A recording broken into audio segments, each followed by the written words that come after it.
बिस्मिल्लाहिर्रहमानिर्रहीम। अस्सलाम वालेकुम, welcome to my YouTube channel. हमने स्टार्ट किया हुआ है पाकिस्तान अफेयर को। आज उसका लेक्चर नंबर 12 है। आज का जो टॉपिक है वो है शिमला डेपुटेशन 1906। फर्स्टली हम मूव करते हैं बैकग्राउंड ऑफ शिमला डेपुटेशन, मतलब वो क्या रीज़न थी, वो क्या पस मंज़र थे जिसकी वजह से ये डेपुटेशन का क्याम हुआ, जिसकी वजह से इसको क्याम करना पड़ा। तो सबसे पहली जो रीज़न थी वो थी Aligarh movement began to push for Muslim social and educational reform. अब जो अलीगढ़ मूवमेंट थी ना, जैसे कि मैं पहले लेक्चर में बता चुकी हूँ कि जो अलीगढ़ मूवमेंट थी वो मुसलमानों में क्या लेके आई थी, सोशली और एजुकेशनली उनमें रिफॉर्म लेके आई थी।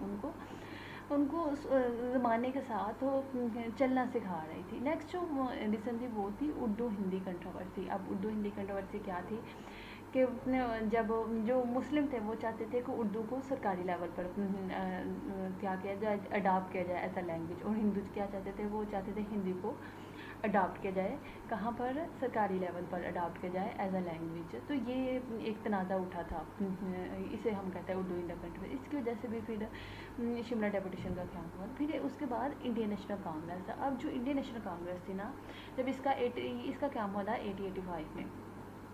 अब इंडियन नेशनल कांग्रेस ये क्या थी, ये एक हिंदुओं की जमात थी। जैसे कि उन्होंने पार्टीशन ऑफ बंगाल में शो कर दिया था कि जो इंडियन नेशनल कांग्रेस है वो किसकी जमात है, हिंदुओं की जमात थी। अब इसमें मेजोरिटी भी किसकी थी, हिंदुओं की थी। तो वो सिर्फ अपने राइट के लिए बोलते थे, वो मुसलमानों के राइट के लिए नहीं बोलते थे। तो अब मुसलमानों को पता चल गया था कि हमने जो भी करना है वो खुद करना है। तो ये भी एक रीज़न रही थी शिमला डेपुटेशन के क्याम के लिए।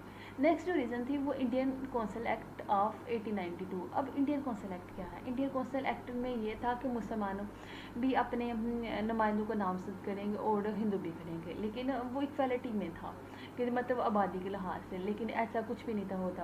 अब मेजोरिटी जो आती थी लेजिस्लेशन कौंसिल में, वो कौन होते थे, हिंदू होते थे, और मुसलमानों को इतना कंसिडर ही नहीं किया जाता था कि वो भी गवर्नमेंट में आए। तो ये जो एक्ट था वो प्रॉपरली एक तो उसको क्या किया, अप्लाई नहीं किया गया, नाफद ही नहीं किया गया कि मतलब वो जिस तरह ये एक्ट था उस तरह इसको क्या किया जाए, नाफद किया जाए। तो ये कुछ भी नहीं, इस पर अच्छे से अमल भी नहीं था हो रहा। तो एक ये भी रीज़न थी कि अब इंडियन जो कौंसिल एक्ट है वो तो क्या था, जो इसके एक्ट के अंदर लिखा हुआ था उस पर अमल ही नहीं था हो रहा। तो इसकी भी एक वजह थी, एक ये भी रीज़न थी शिमला डेपुटेशन के क्याम के। नेक्स्ट जो रीज़न थी वो थी विक्ट्री ऑफ लिबरल पार्टी इन 1905।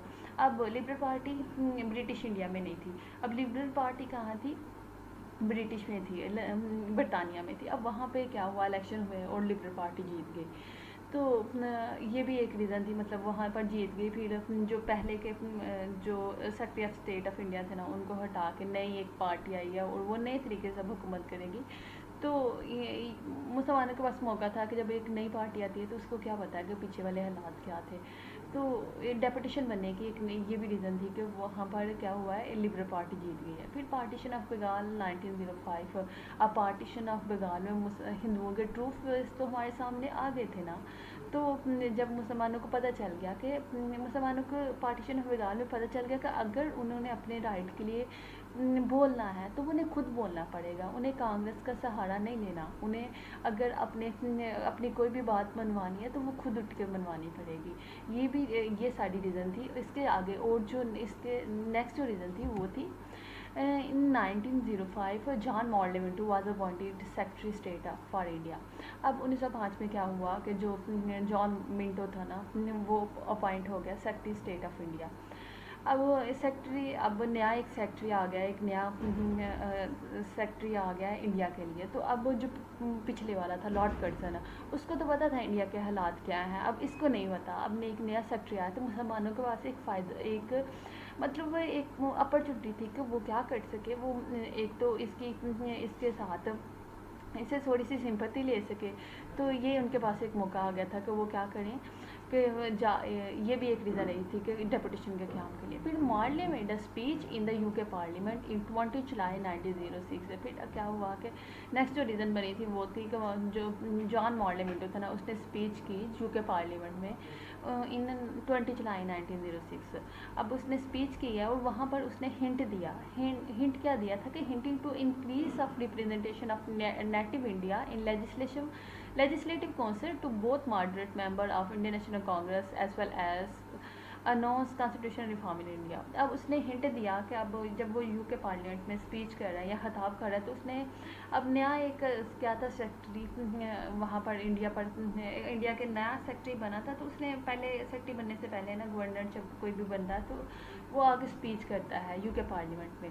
तो उसने क्या कहा, उसने हिंट दिया क्योंकि ये अब गवर्नर के पास इतनी वो डिसीजन मेकिंग की पावर नहीं होती, इसने जब भी कोई डिसीजन करवाना होता है तो वो किससे करवाना होता है, यूके पार्लियामेंट से। तो इसने हिंट दिया कि हम क्या करने लगे हैं, हम इंक्रीज़ करना चाहते हैं लेजिस्लेशन काउंसिल के मेंबर्स की तादाद में, वो मुसलमानों और कांग्रेस में से। अब और नेक्स्ट इसने अपने क्या अनाउंस किया कि हम कॉन्स्टिट्यूशन रिफॉर्म्स करने लगे हैं, किसमें, जो इंडियन एक्ट है ना, इंडियन कॉन्स्टिट्यूशन है, उसमें रिफॉर्म्स करने लगे हैं।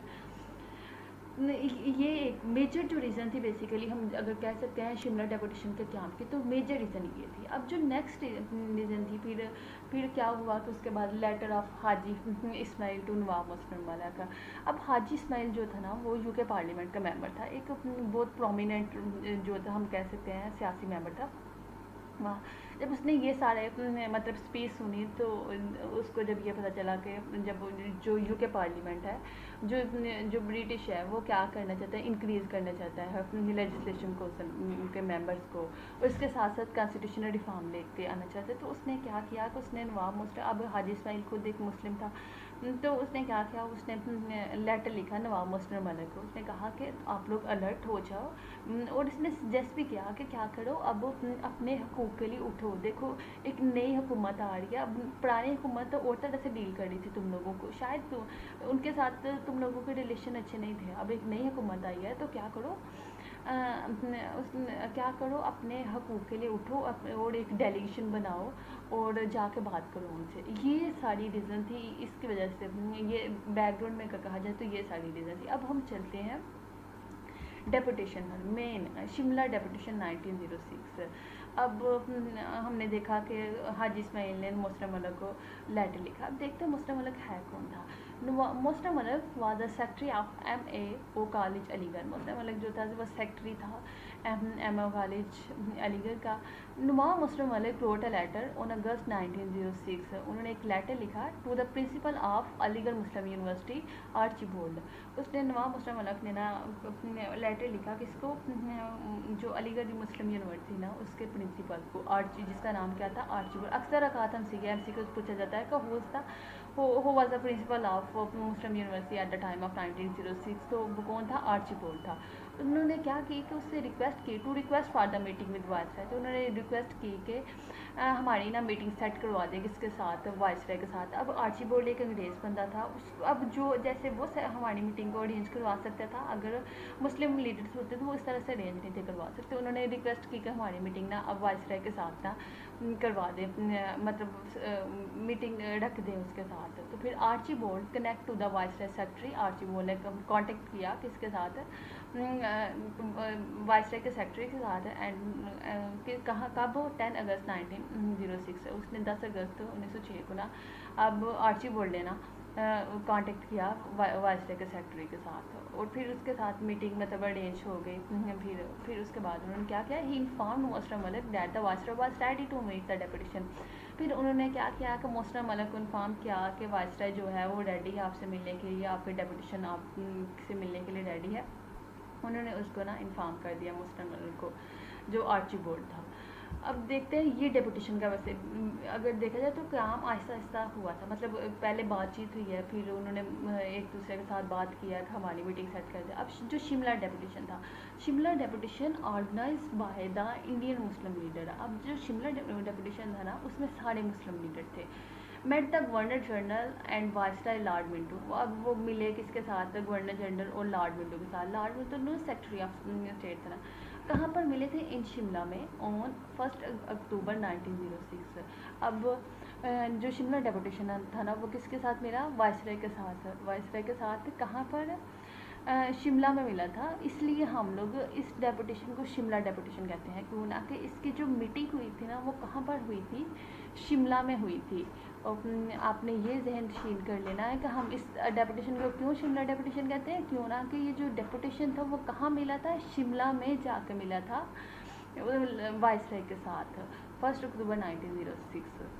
A delegation consists of 35 leaders of Muslim community. अब community met to the viceroy. जो viceroy के साथ लोग मिले थे ना वो कितने थे, 35% थे, वो मुस्लिम लीडर थे, under the leadership of sir Aga Khan III. और ये कि इसकी जो डेलीगेशन की लीडरशिप कर रहा था, जो इसका हेड था वो कौन था, सर आगा खान III थे. अब the draft of Shimla deputation was written by Syed Ali Bilgrami. और जो डेपुटेशन का ड्राफ्ट था वो किसने लिखा था, सैयद अली बिलग्रामी ने लिखा था. आपने ये छोटी छोटी चीज़ें हैं, जैसे उसमें कितने मेंबर थे, 35 मेंबर थे. उसका हेड कौन था, उस डेलीगेशन का हेड कौन था, या उस डेपुटेशन का हेड कौन थे, सर आगा खान III थे. इसका ड्राफ्ट किसने लिखा था, तो इसका ड्राफ्ट लिखा था सैयद अली बिलग्रामी ने लिखा था. तो आपने इसे एज अ स्टोरी की तरह याद करना है. देखो आप जब हिस्ट्री को एज अ स्टोरी की तरह याद करते हो ना, तो वो आपको बोलते नहीं है. तो इसलिए आपने ना इस शिमला डेपुटेशन को ना एज अ स्टोरी की तरह याद करना है. नेक्स्ट मूव करते हैं ऑब्जेक्टिव एंड डिमांड्स पर. अब हम लोगों ने देख लिया है कि हमने देखा कि कौन कौन सी रीज़न थी, क्या क्या वो पस मंज़र थे जिसकी वजह से इस डेपुटेशन का क़याम हुआ. फिर हम लोगों ने देखा वो डेपुटेशन बना कैसे, और फिर उसकी मीटिंग कैसे हुई उस वाइसराय के साथ, और देख लिया. अब एक डेपुटेशन मिल रहा है उसके साथ, तो उसके कोई ना कोई ऑब्जेक्टिव, कोई ना कोई डिमांड्स तो होंगी ना. अब वो देखते हैं कि वो कौन सी डिमांड थी, वो क्या क्या ऑब्जेक्टिव थे, या क्या मकासद से जो लेके मुस्लिम लीडर वाइसराय के साथ मिले हैं. तो फर्स्ट जो ऑब्जेक्टिव था, जो फर्स्ट डिमांड थी वो थी Muslim should be given the right to vote under separate electoral system. अब मुसलमानों को सेपरेट इलेक्टोरल सिस्टम, मतलब मुसलमानों के सेपरेट इलेक्शन होने चाहिए. उन्होंने इस पहली डिमांड ये रखी कि हमारे सेपरेट वोट, हमारा सेपरेट इलेक्टोरल सिस्टम होना चाहिए, और हिंदुओं का सेपरेट इलेक्टोरल सिस्टम होना चाहिए. नेक्स्ट जो डिमांड और नेक्स्ट जो ऑब्जेक्टिव था वो था मुस्लिम should be given representation in the imperial legislative council in excess of their population. अब मुसलमानों को उसमें रिप्रेजेंटेशन, लेजिस्लेशन काउंसिल में रिप्रेजेंटेशन दी जाए उनकी पॉपुलेशन से ज़्यादा. क्योंकि मुसलमान आबादी में कम थे और हिंदू आबादी में हमसे बहुत ज़्यादा थे. अब आबादी के साथ अगर कंपेयर किया जाए तो मुसलमानों का 10 में से 2 लोग आते थे. मतलब अगर हम लोग परसेंटेज में देखते हैं तो उन 2% आते थे, तो 2% की वॉइस तो उतनी कंसीडर नहीं करती जितनी अगर 10 लोग बात करते हैं और उसमें से 2 लोग आकर बात करते हैं अपने राइट के लिए, तो उसको इतना कंसीडर नहीं किया जाता. तो इसलिए उन्होंने क्या कहा कि क्या किया जाए, हमारी जो रिप्रेजेंटेशन है ना उसको हमारी आबादी से ज़्यादा किया जाए, हमारी पॉपुलेशन से ज़्यादा किया जाए. नेक्स्ट जो उनकी डिमांड थी वो थी electoral system should be given preference over nomination system as far as possible. जो इलेक्टोरल सिस्टम है ना वो उसको किसके मुताबिक रखा जाए, नॉमिनेशन सिस्टम पर. मतलब अवाम के मुताबिक रखा जाए, अवाम जिसको नॉमिनेट करना चाहती है वो उसको करे. मतलब ये एक हिसाब से वो जमहूरियत मांग रहे थे तब उस वक्त में, मतलब जिसे आपकी अवाम चाहती है उसको लेके आया जाए. नेक्स्ट जो उनकी ऑब्जेक्टिव था वो था the Muslim should be given to share in gazette and non gazette cadets. अब मुसलमान जो है ना उनको शेयर दिया जाए गैजेट और नॉन गैजेट कैडेट्स में. मतलब उनके कारकुनों में उनको ना एक ख़ास शेयर दे दिया जाए. अब जो नेक्स्ट उनके ऑब्जेक्टिव और या डिमांड हम कह सकते हैं वो थी the Muslim should be appointed as a जज of high court as well as chief court. मुसलमानों को भी अपॉइंट किया जाए जज हाई कोर्ट का और चीफ कोर्ट का. अब मुसलमानों को नहीं था अपॉइंट किया जाता, हिंदुओं को अपॉइंट कर लिया जाता. तो मुसलमानों ने ये डिमांड की कि देखो जब हम लोग पढ़े उनके इक्वालिटी, जब स्टडी में इक्वालिटी है हमारे, तो फिर हमें क्यों अपॉइंट नहीं किया जाता. तो उन्होंने ये एक डिमांड की कि हमें भी अपॉइंट किया जाए. Seat should be reserve for Muslim in the senate and senating of various universities. अब उन्होंने कहा कि हमारे लिए सीट्स जो है ना, मुस्लिम के लिए जो सीट है ना वो रिज़र्व कर दिया, एक कोटा फिक्स कर दिया जाए कि सेनेट में हमारे इतने लोग बैठेंगे और यूनिवर्सिटीज़ में भी हमारे इतने, अगर उनका जो हेड्स के बैच बनते हैं, जैसे एक बैच बन जाता है यूनिवर्सिटी का कि इतने लोग हमारे इसमें होंगे, इतने लोग मुस्लिम होंगे, तो एक प्रॉपर कोटा फिक्स कर दिया जाएगा. अगर 10 लोग बैठ रहे हैं सेनेट में, तो उसमें से 5 हमारे होने चाहिए, 5 हिंदुओं के होने चाहिए. तो इस तरह से उन्होंने कहा कि खास कोटा फिक्स कर दिया. अगर 5 उनके 5 उनके मतलब अगर 6 उनके हैं तो 4 हमारे होने चाहिए. एक मतलब पहले ही हमारे लिए कोटा फिक्स कर दिया जाए ताकि हमें पता हो कि हमारी इतनी सीट्स हैं और वो भी कंफर्म है. नेक्स्ट जो ऑब्जेक्टिव था वो था financial help should be given for setting up Muslim university. और हम उन्होंने नेक्स्ट कहा हमें हेल्प किया जाए, हमारी मतलब फाइनेंशियली तौर पर हमें हेल्प किया जाए, हमें फंड्स दिए जाएँ ताकि हम लोग मुस्लिम यूनिवर्सिटी का काम कर सकें, हमें उसे बना सके। नेक्स्ट जो अब उनका ऑब्जेक्टिव था वो था मुस्लिम should be given representation in the executive council of viceroy. अब मुसलमानों को भी वाइसराय की एग्जीक्यूटिव में जगह दी जाए, क्योंकि एग्जीक्यूटिव तो सारे मैनेज करते हैं चीज़ों को, एग्जीक्यूटिव ही तो कानून बनाते हैं। तो सॉरी, एग्जीक्यूटिव कानून नहीं बनाते, एग्जीक्यूटिव ही इम्प्लीमेंट करते हैं। तो उन्होंने कहा कि क्या किया जाए, हमें एग्जीक्यूटिव में जगह दी जाए ताकि मुसलमान भी अपने हकूक़ के लिए या अपने जो उनकी राइट्स हैं उसके लिए कुछ ना कुछ कर सकें, उसके लिए बातचीत कर सकें। जब एग्जीक्यूटिव में होती है तो आपकी जो बात है ना वो मायने रखती है। अगर आप एक सेमी पॉलिटिकल मूवमेंट में है तो वो इतनी आपकी आवाज़ को इतना प्रेफरेंस नहीं दी जाएगी जितना एग्जीक्यूटिव पे एक बंदे को दी जाएगी। तो आपको क्या, हमें क्या, मुसलमानों को क्या किया जाए, एग्जीक्यूटिव में जगह दी जाए। अब नेक्स्ट, अब हम लोगों ने देखा, हमने उसके पसमंद देख लिए वो क्या क्या रीज़न थी जिसकी वजह से शिमला डेपुटेशन। फिर हम लोगों ने देखा डेपुटेशन किस तरह से बना। फिर हम लोगों ने अब एक डेपुटेशन बना है तो उसने क्या क्या डिमांड्स रखी हैं। अब डिमांड्स भी हो गई हैं, अब हम लोग देखते हैं अब वो डिमांड तो रखती हैं, अब उसका रिज़ल्ट क्या निकला, रिज़ल्ट ऑफ शिमला डेपुटेशन 1906। अब क्या इतनी डिमांड रखने के बाद क्या किसी पर अमल हुआ था, ये रिज़ल्ट है। मतलब उसके बाद उन्होंने क्या अचीव किया, वो उनकी क्या क्या अचीवमेंट हुई थी। इसको रिज़ल्ट के अलावा आप अचीवमेंट ऑफ शिमला डेपुटेशन भी कह सकते हैं। तो फर्स्ट जो अचीवमेंट हुई थी वो थी separate electorate was accepted in Minto Marley reform in 1909। अब 1909 में ना मुसलमानों को सेपरेट इलेक्शन का ना हक मिल गया था कि मुसलमान अपने इलेक्शन सेपरेट करेंगे और हिंदू के इलेक्शन सेपरेट होंगे। मुसलमान अपने लीडर्स को खुद नॉमिनेट करेंगे और हिंदू अपने लीडर्स को खुद नॉमिनेट करेंगे। उसके बाद जो नेक्स्ट इनकी अचीवमेंट थी वो थी इट क्रिएट यूनिटी अमंग मुस्लिम। हम मुसलमानों में इत्तेहाद पैदा हो गया था। देखो इत्तेहाद किस तरह से पैदा हुआ था। पहले मुसलमान जो लीडर थे ना वो एक एक करके अपनी बात करता था और उनकी बात को इतना प्रेफरेंस नहीं जाती थी। अब कोई कंसीडर ही नहीं था करता कि ये लीडर ये बात कह रहा है, ये मुसलमानों के हकूक़ के लिए बोल रहा है। तो जब उन्होंने देखा कि देखो 10 या 35 बंदे जब मिल के बात कर रहे हैं तो उसको प्रेफरेंस भी दी जा रही है, उसको सुना भी जा रहा है, उस पर अमल भी किया जा रहा है। तो उन्होंने इसको देखते हुए उन्हें फिर उनमें क्या हो गई, यूनिटी पैदा हो गई।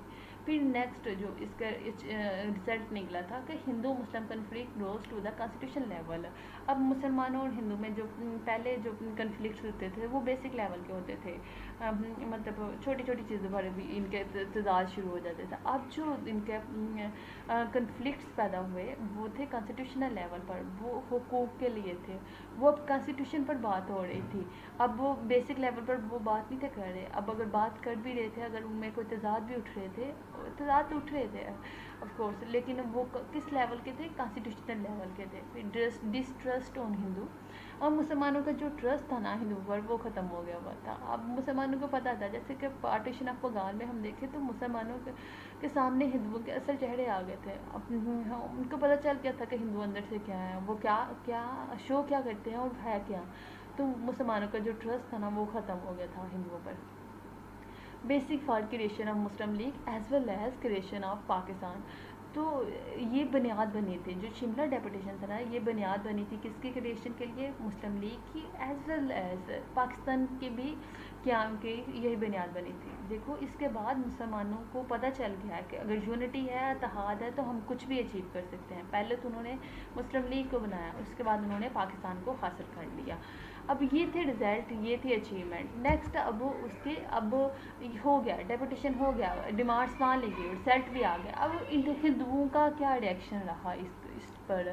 तो जो हिंदू थे ना, Hindu did their best to mangle the Shimla deputation by alleging that it was engineer by British government to create a resistance to all activities of Indian National Congress. अब हिंदुओं का क्या रिएक्शन आया कि ये जो है ना शिमला डेपुटेशन है ये हिंदुओं का बनाया हुआ, ये हिंदुओं का नहीं, ये ब्रिटिश गवर्नमेंट का बनाया हुआ है। उन्होंने मुसलमानों के साथ मिलकर जानबूझ के जो हमारी एक्टिविटीज़ है ना उनको उनके खिलाफ उठने के लिए उनके खिलाफ ये एक एजेंडा का शुरू किया है, ये एक डेपुटेशन बनाया है ताकि वो हमारे जो कांग्रेस है ना उसके खिलाफ हो सके। तो उनका जो रिएक्शन था ना ये था कि ये हमारे खिलाफ हमारी रेजिस्टेंस, ये सिर्फ रेजिस्टेंस के लिए बनाया गया है ताकि इंडियन नेशनल कांग्रेस की जो डोमिनेंस है ना उसको ख़त्म करके मुसलमानों को भी उनके बराबर ला के खड़ा कर दिया जाए। तो ये सारा उनका ये था उनका रिएक्शन है। और ये शिमला जब डेपुटेशन देखा जाए ना तो एक माइल स्टोन की अहमियत रखता है मुसलमानों की हिस्ट्री में। अगर तब वो मुसलमान इकट्ठे नहीं होते तो उनको नहीं पता चलता कि कैसे हम लोग यूनाइट हो सकते हैं। उन्हें नहीं पता चलता कि एक बंदे की आवाज़ और 10 बंदे जब मिल के बोलेंगे तो उसका क्या डिफरेंस है। तो ये फिर उनको ये चीज़ पता चल गया। अब अक्सर मुझसे ये कमेंट बॉक्स में पूछा जा रहा है कि क्या हम लोग ऐसा इससे पेपर में लिख सकते हैं। तो मैंने इतना इसे डिटेल में लिख दिया होता है कि आप अगर इसके अलावा कुछ भी याद ना करो, इसी को ही कॉपी कर लो और इसी को ही याद कर लो, तो आपका पेपर बहुत अच्छे से सॉल्व हो सकता है। आपके पेपर का क्वेश्चन जो है ना CSS में अक्सर जो है ना क्वेश्चन की हम लोग उसमें डाटा भी देखते हैं और उसमें हम लोग को क्या देखते हैं, उसकी लेंथ भी देखते हैं। तो इसको अगर आप अपनी राइटिंग में लिखोगे ना तो ये इतनी ज़्यादा लेंथ पकड़ लेगा कि अच्छा भला एक लेंथी क्वेश्चन बन सकता है। तो आप इसे अगर इस स्लाइड को लेके उसे पेपर में लिख के देखें तो ये एक अच्छी लेंथ पकड़ सकता है और आपको अच्छे नंबर दे सकता है। सो इसी के साथ आज का हमारा लेक्चर ख़त्म हो गया है। होपफुली आपको समझ आया होगा। अगर आपको किसी किस्म का कोई क्वेश्चन हो या किसी किस्म की कोई क्यूरी हो या आप कोई मतलब ये नेक्स्ट बताना चाहे कि हम कौन सा टॉपिक कवर करें तो आप कमेंट बॉक्स में बता सकते हो। अल्लाह हाफिज़, फ़ी अमान अल्लाह। और मेरे इस चैनल को जाते जाते सब्सक्राइब कर दीजिएगा और वीडियो को शेयर और लाइक कर दीजिएगा। अल्लाह हाफिज़।